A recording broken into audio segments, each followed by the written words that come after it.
이 자리에 모인 저희의 마음을 모아 주님께 기도드립니다.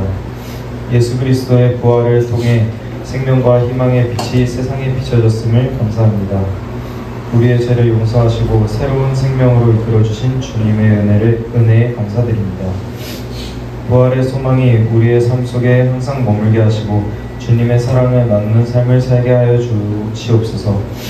어려움 속에서도 주님의 부활의 힘으로 용기를 잃지 않고 서로를 사랑하며 지지하는 중고등부가 되게 하여 주시옵소서. 말씀 전해주시는 이현철 목사님의 건강을 지켜주시고 저는 주시는 말씀 가운데 은혜를 받고 세상에 예수님을 전하는 중고등부가 되게 하여 주시옵소서. 이 모든 말씀 예수 그리스도의 이름으로 기도드립니다. 아멘. 밝히는 사람은 탐정이다. 증인, 행렬이. 책방이나 이런 데서 목격한 거를 오, 정확해요. 목격한 걸 말하는 사람. 자, 조금 쉽게 말하면 목격이 보고 들었다는 뜻이거든요. 보고 듣고 경험한 걸 말하는 사람. 자, 그러면 보고 듣고 경험한 걸 저 위에 두시죠. 보고 듣고 경험한 걸 말할 때 꾸며서 말하면 될까요, 안 될까요? 안 돼요. 자, 저희 집 막내가 있습니다. 이 아이가 제일 좋아하는 장래희망이 뭔지 아십니까? 티라노사우루스. 일주일에 한 번은 꼭 듣는 소리 같아요. 자, 이 아이 장래희망은 티라노사우루스예요. 티라노사우루스가 될 수 있을까요? 생물학적으로도 불가능하고요, 실학적으로도 불가능합니다. 근데 요새 들어 자기 꿈과 경험을 혼돈하기 시작했어요. 아빠, 나 꾸며야 되는 거죠. 내가 공원에 갔는데 글쎄 뭐가 나타났더라고 하면서 말도 안 되는 이야기들을 하는 거예요. 공룡을 봤다고 하기도 하고요. 여러분, 그 뭐라고 그러지?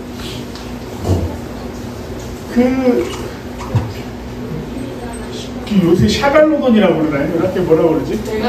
아니. 드라랄라. 아닙니다. 뭐라고 그러지? 아니, 오스트랄로피테쿠스 네가 좋아하는 개구 프로그램. 네, 샤갈로돈. 그러니까 샤크하고 메갈로돈을 합성한 뭐로 그림을 자꾸 그려와요. 그런데 말도 안 되는 거짓말을 하는, 이거 자기가 봤죠. 어디서 봤을까요? 박연천에서 봤을까요? 한강에서 봤을까요? 지어내는 거죠. 네. 아이라 자기 상상력과 현실을 구별하지 못합니다. 어려서 그래요. 그런데 요 근래에 우리나라 참 슬픈 일이 있었죠. 대통령이 탄핵되는 일이 있었어요. 거기 수많은 증인들이 출석합니다. 근데 증인들에게 요구되는 첫 번째 자격이랑 첫 번째 원칙이 뭐죠? 진실만, 네, 거짓을 말하면 안 돼요. 거짓을 말하게 될 경우에는요, 여러분, 위증 때문에 정말로 중요한 범죄자들이 빠져나간 사례들이 너무나 많거든요. 그래서 증인은 본 대로, 들은 대로, 경험한 대로 말을 해야 됩니다. 정확하게 얘기를 해야 됩니다. 거기에 가감, 더하거나 빼기를 하면 안 됩니다. 자, 예수님이 부활하셨다. 죽은 사람이 살아날 수 있습니까? 자, 내 주변에 혹시 죽었다 살아난 친구가 있다. 여러분, 기절놀이 하잖아요. 알아요? 눈 감으라고 이렇게 세워놨다가 심장 갑자기 아파하면 눈이 뿅 하면서 그런 놀이 모릅니까? 제 어린 시절 너무 거칠었군요. 제 어린 시절 기절놀이가 유행했어요. 왜냐하면 친구 한 명을요, 벽에다 이렇게 세웁니다. 그리고 야, 가만히 있어봐. 숨 크게 3번 쉬어봐. 이러고 눈 감아봐. 이런 다음에 걔 심장 이 흉부를 친구들은 확 압박을 해요. 그럼 얘가 순간적으로 심장에 산소가 안 가니까 핑 하고 돌면서 쓰러지거나 스위치가 있이 뿅 하면서 기절을 하게 돼요. 몰라. 내가 어렸을 때 왜 그러고 났는지 그게 엄청 유행이야. 근데 한 친구가 교회에서 기절놀이를 하다가 앞으로 넘어졌는데 앞에 뭐가 있으면 경첩이 있었어. 자물쇠를 채우는 뾰족한 쇠, 여기에 이마 다행히 이쪽으로 부딪혀가지고 여기가 찢어졌어요. 피가 콸콸 났고 그 이후로 우리 교회에서 기절놀이를 할 수 없게 됐어요. 학교도 마찬가지예요. 그게 이제 여러분 세대는 아니지만 그 비슷한 놀이가 유행하면서 학폭처럼 그렇게 이제 분류가 돼서 못했을 거예요. 뭐 그렇게 기절 잠깐 했다 깨어나는 경우는 있어도 죽었다 살아났다. 어떻게 그런 일이 벌어질 수가 있어요? 가끔 기독교 가르침 중에 1분 동안 죽었었습니다. 가사체험이라고 그러죠. 3분 동안 심장이 멈췄었으면 이런 분들이 천국 보고 왔다고 간증하시는 게 있어요. 저는 그 거짓말이라고 생각하지는 않습니다. 그런데 그게 완전한 죽음, 오늘 예수님처럼 3일 동안 완전하게 죽었다 살아났던 일일까요? 아니라는 거예요. 자, 예수님이 죽기 전에 뭘 하셨냐? 죽은 사람을 살리셨어요. 누구였죠? 나사로. 나사로도 3일. 이 3일의 시간이 뭐냐면 유대인들은요, 사람이 뿅 하고 죽으면 영혼이 3일 동안 안 떠난다고 생각했어요. 왜냐하면 이 옛날에는 의술이 정확하지 않았기 때문에 사람이 안 죽은 건데도 죽었다고 생각하는 영혼들이 있었어요. 그렇기 때문에 3일을 기다렸다가 3일이 지나면 한 이틀부터 뭐가 시작이 되죠? 부패가 시작이 돼요. 시신에서 냄새가 나기 시작해요. 정말로 견디기 힘든 냄새. 여러분, 죽은 분이 어떤 냄새를 풍기는지 못 맡아봤죠? 그럼 여기서 목사님 맡아봤을까 안 맡아봤을까? 많이 맡아봤지. 왜 그래요? 목사님들은 장례를 할 때 입관이라고 해서 이 돌아가신 분의 시신을 마지막으로 이렇게 둘러싸거든요. 그때 들어가서 기도하고 그 과정을 같이 지켜보고 가족을 위로하는 일을 해요. 그러면 장례 지도사랑 그 안에 계신 분들이 스프레이로 계속 물 뿌립니다. 뭐냐면 시신에서 나는 냄새를 감추기 위해서, 그러니까 돌아가신 분에 대한 예의를 지키기 위해서. 내 사랑하는 아버지 시신이 누워있는데 말도 못하는 이상한 냄새가 난다. 이러면 어떻게 하겠어? 인간은 본능적으로 인상을 쓸 수밖에 없어요. 그러니까 그러지 않기 위해서 이렇게 뿌려줘. 또 한 번은 목사님이 지도를 했던 청년인데 정신지체가 있었어요. 정신장애가 있었어요. 무슨 얘기인가 하면 다른 사람들보다 지능이 많이 가졌어요. 이 친구가 계속해서 가출을 해요. 그 장애인들도 가출팸이 있는 거 아세요? 자기들끼리 몰려다니면서 공동생활을 하는 거예요. 그러다가 찾아오면 또 나가고 찾아오면 또 나가고 지치는 거예요. 포기했어요, 나중에. 그런데 경찰서에서 연락이 왔어요. 그 자매가 한강 둔치에서 머리를 심하게 맞아서 쓰러져 있는 걸 발견해서 시민들이 신고를 해서 가장 가까웠던 한강병원 응급실에 있는 거예요. 근데 폭행당한 흔적이 있으니까 형사사건이 돼서 경찰서에 연락이 왔는데 그 부모님이 참 슬픈 건 부모님 두 분 다 장애가 있었어요. 똑같이 정신지체 장애가 있어요. 그래서 경찰들이 하는 이야기나 의사 선생님들이 하는 이야기를 부모님이 못 알아듣는 거예요. 부랴부랴 같이 제가 청년부 담당이어서 병원에 갔습니다. 자매가 머리 붕대를 들고 병원을 중환자실에 누워있었고 중환자실을 하루에 2번밖에 면회가 안 돼서 그 어머니랑 제가 들어갔어요.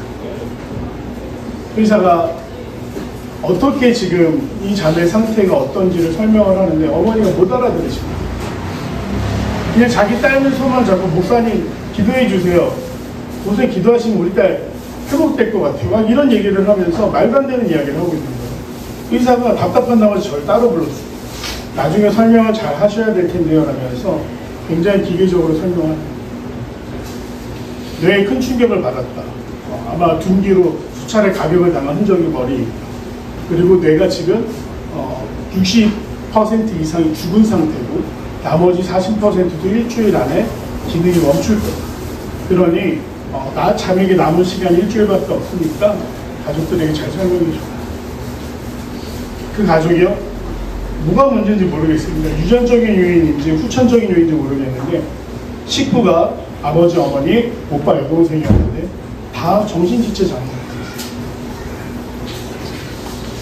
제일 슬픈 건 어머니는 무조건 딸이 살만할 거라는 약간 그 이상한 믿음에 사로잡혀 있고 아버지는 관심도 없어요. 오빠도 관심도 없어요. 제가 충격을 받았던 건 그 아버지가 저한테 와서 그런 얘기를 했어요. 재판을 하면 보상금을 받을 수 있는데 형사 피해자 보상제도라는 게 있어요. 아버지 뭐 그런 제도가 있다고 합니다. 그리고 재판을 진행하면서 그 가해자 측이랑 잡혔어요. 어떤 놈들인지 금방 잡혔어요. 진짜 대한민국 경찰이 잡으려고 하면 제가 볼 때는 CCTV가 워낙 많아서 다 잡아들일 수 있어요. 그런데 걔네랑 형사 합의를 하면 상처를 탄원을 해주는 대가로 돈을 받을 수 있다. 그래서 저는 안 하셨으면 좋겠다. 죄를 지은 사람은 죄값을 받아야 된다. 그 돈 몇백만 원 때문에 딸이 억울하게 죽음을 당하는데 걔네들을 말하자면 뭐 원래 10년 감옥에 있어야 될 거 4년 5년 살고 풀어줄 생각입니다. 근데 결국 그 아버지가 어떻게 생각했는지 그 다음에 저는 이제 관심을 뚝 끊었어요. 너무나서 그냥 주판만 튕기고 얘기한 거예요. 장애가 있는데도 머리가 좀 안 좋은데도 자기 딸의 죽음을 이용해서 내가 뭘 얻을 수 있을까 생각하는 걸 보면서 너무나 치를 떠났습니다. 결국 자매는 일주일 뒤에 할렐라라고 갔어요. 그리고 사람들의 무관심 속에서 청년 몇 명이서 저와 함께 장례식을 집전하고 그리고 그 자매의 유골을 보통 여러분 할머니 할아버지 돌아가신 거 본 친구들이나 매장을 하는 경우 아니에요. 보통 화장을 하면 어떻게 하죠? 낙골당 예쁜 항아리 담아서 낙골당에 모시고 가서 그곳을 기념해요. 내 가족의 죽음을 슬픔을 기념하는 시간을 갖죠. 근데 이 자매는요, 부모님이 생각해보세요. 부모님이 장애가 있는데 유골함 유지가 될까요? 관리가? 오빠도 장애가 있는데 이 자매의 그 죽음을 기억해 줄까요? 화장터에 가면, 업체에 가면 무연고자 내지는 가족들이 이 납골당으로 가는 걸 형편이 안 되거나 원하지 않을 거예요. 무연고자들 유골을 이렇게 모으는 데가 있어요. 따로 구별되어 있습니다. 그곳에 그 자매 유골을 뿌리면서 청년들과 얼마나 울었는지 모르겠어요. 이렇게 억울한 죽음이 있을 수 있다. 왜 우리는 그를 구하지 못했나? 살아생전에 좀 더 친절하지 못했나? 후회가 되는, 죄책감이 되는. 저는 그 뒤로 한 가지를 정말로 강력하게 마음을 배우게 된 게 뭐냐면 한 영혼이 교다라는 말은 쉬운 말이 아니에요. 정말 그 사람 내가 목회자로서 전도사 목사로서 구원하고 싶다, 원한다, 살리고 싶다. 한 번 잃은 생명은 돌아오지 않습니다. 여기 하지 마세요. 여러분이 길을 가는데 요새 정말 말도 안 되는 교통사고들이 너무나 많이 일어나요. 아시지 않아요? 뉴스 보면 갑자기 급발진선, 음주운전, 과속, 차량 이상, 운전자의 실수로 수많은 사람들이 길 가다가도 죽는 게 오늘의 현실이에요. 우리가 죽음 앞에 자유로울 수 있을까요? 여러분, 아까 우리가 롯데월드 이야기를 했습니다. 자이로드롭 타보셨습니까? 아틀란티스 타보셨나요? 어때요? 죽을 것 같지만 죽지는 않아. 그쵸? 그런데 여러분, 만약에 그걸 타면 죽는다는 생각이 있으면 탈 수 있겠습니까? 못하죠. 죽음은 사실 되게 두려운 일이에요. 여러분이 아무 생각 없이 사는 것 같지만 갑자기 무슨 질병에 걸렸다고 판정을 받거나 큰 사고를 당하거나 아, 내가 산다라는 것이 얼마나 귀한 일인지 깨닫게. 예수님은 우리를 위해서 십자가에 달려 돌아가셨어요. 그런데 죽은 것으로 끝났으면 아무 이 기독교라는 것이 그냥 그 100년도 안 돼서 사라졌을 겁니다.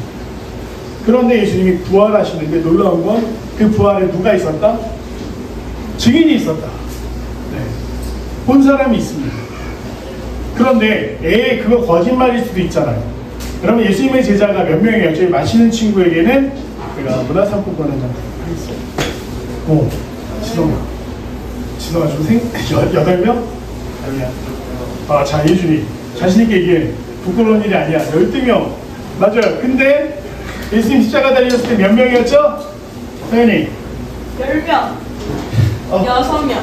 6명 아니야. 2명, 1명, 1명. 4명, 4명, 3명. 5명. 5명. 야, 모르는데 아는 척 가만히 있지 말고 몇 명이야? 11명. 왜 11명이야? 맞아, 정답. 야, 3명은 무슨 근거야? 예수님 십자가에 달리신 이후에 11명, 12명 중에 가룟 유다가 도망쳐서 자살해요. 예수님 죽으신 거에 굉장히 낙심해서 자살했는데 자살하는 순간 어떻게 되는 줄 알아? 나뭇가지가 부러졌어. 그래서 어떻게 되냐면 떨어져서 내장이 다 터져서 죽었어. 이게 유다의 마지막이었어. 자, 11명이에요. 11명이 숨어 있는데 여자 3명이 이 11명의 제자들 장정들인데 예수님 돌아가시고 사람들이 자기들도 죽일까봐 무서워서 숨어 있는데 여자 3명이 새벽에 막 나섭니다. 용감하게. 누구였냐면 막달라 마리아라고 예수님이 귀신 7곳을 쫓아내서 구해주신 여자. 그 다음에 살로메라고 해서 예수님이 사랑하셨던 요한과 야고보의 어머니, 굉장히 치맛바람이 강했던 분이에요. 그 다음에 요새의 어머니라고 기록되어 있는 마리아가 또 있어요. 마리아가 두 명인데, 두 명이 여기인데 한 명은 누구냐면, 이 요새가 누구냐면 성경에 예수님 제자 중에 알페오의 아들 야고보라고 했어요. 이 야고보의 어머니예요. 그러니까 제자들의 어머니 둘과 막달라 마리아가 왜 예수님의 무덤을 향해 갔냐면, 예수님이 처벌을 받으셔서 처형을 당하신 거잖아요. 네, 조금만 조용히 해주시면 감사하겠습니다. 네, 조금만 조용히 해주세요. 네, 법적으로 처형을 당해서 죽었어요. 죄수의 신분으로 죽으신 거예요. 그러니까 장사를 지냈을까요? 장례 절차가 있었을까요? 없었어요. 그래서 그 장례 절차를 잘 하기 위해서 어떻게 했냐, 이 여인이 향유, 모략, 예수님의 시신의 쌀, 린넨천들 이런 것들을 가지고 막 가는 거예요. 간다. 어떻게 됐대? 근데 갔는데 무덤이 열려있네. 무덤이 열려있었다는 건 둘 중에 하나예요. 예수님이 살아서 열고 나오셨거나, 아니면 누군가 예수님의 시신을 훔쳐가거나. 이 여인이 무슨 딱 들어갔어. 들어갔는데 기절했어. 완전 쓰러질 뻔했어. 왜냐면 거기에 두 명의 남자처럼 보일, 두 명의 어떤 형상이 보인 거야. 근데 이 사람들 가만보니까 사람이 아니야. 천사 둘이서 너희가 찾는 분은 부활하셨다. 이곳에 계시지 않다. 예수님 부활하셨다고? 막 나옵니다. 이거 어떻게 된 일이지? 뒤에서 누가 하고 으아! 엄청 놀라서 소리를 지르면서 누구세요? 살려주세요. 이랬더니 이 사람이, 이 여인들이 생각할 때는 여기 동산을 지키는, 무덤을 지키는 사람이다 생각을 했는데 예수님이셨어요. 뭘 그리 놀라. 그러면서 이 세인에게 부활하신 자신을 나타내셨어요. 그러니까 이 여인들이 어떻게 했느냐, 제자들이 숨어있는 곳으로 엄청 빨리 달려갔어요. 달려가서 예수님의 무덤이 비어있다, 부활하셨다.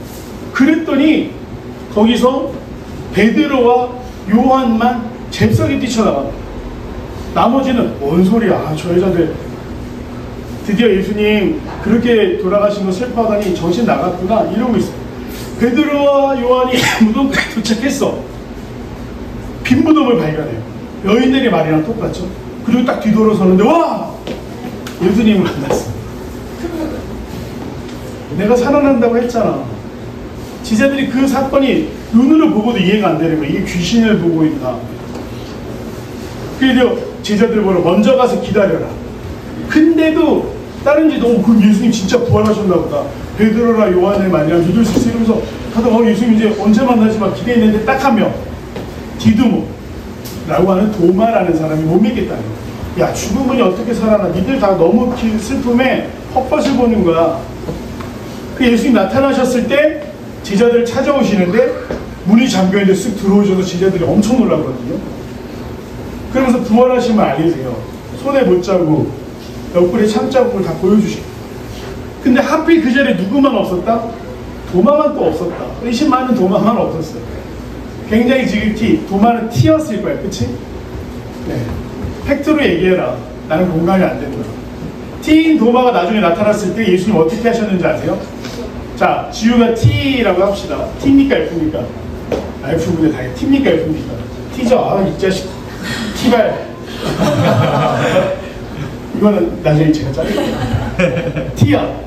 자, 그러면 넌 그 말만 듣고 믿을 수 있겠어? 없죠. 그래서 도마가 이렇게 딱 나타났을 때 예수님 어떻게 하시냐면 얘한테 가가지고요. 야, 여기 손가락 봐봐. 빨리 넣어봐. 왜냐면 못자국에 뻥 뚫려있을 거 아니에요. 빨리 손가락 넣어봐. 얼마나 민망한 상황이야. 아, 예수님 안 살아나서 이러다가 주님 짠 나타나가지고 야, 빨리 손가락 넣어봐. 야, 여기도 있는데? 여기도 넣어봐. 발에도 있어. 예언이 막 진짜 상처를 후벼파라는 게 아니라 예수님이 자기가 부활했다는 걸 제자들에게 보여주고. 그런데 여러분, 여기서 만약에 이게 집단이 꾸며낸 거짓말이었다라고 할 때 한 가지 허술한 약점이 생깁니다. 뭡니까? 한 사람이라도 그거 사실 우리가 뻥이야 라고 하는 순간 그 논리는 무너지게 돼 있어요. 그런데 부활하신 이후에 이 12제자에만 11제자에게만 나타나셨느냐? 아닙니다. 엠마오로 가도 또 다른 제자들. 이것은 뭐냐면 12제자 가운데 들지 못했지만 70인 전도자로 뽑혔던 제자들. 예수님 주변에 늘 모일 때가 한 100여 명의 사람들. 이 사람들 중에 일부가 또 예수님을 만나게 돼요. 부활하신 이후에 그들에게 부활이 무엇인지 가르쳐 주시고 직접 보여주시고 하나님의 나라를 기대하게 하셨어요. 그 증언으로 인해 오늘날까지 교회가 건강하게 세워져 있는 거죠. 아시겠나요? 교회는 그냥 세워진 게 아니에요. 부활을 목격한 사람이 있었기 때문에 세워졌다. 우리가 직접 보지는 못했습니다. 2000년 전 사건이니까. 그러나 그것이 사실이었다라는 걸 여러 정황과 증거로 들은 우리들은 어떻게 해야 될까? 얘들은 오늘 왜 이렇게 힘들어하니?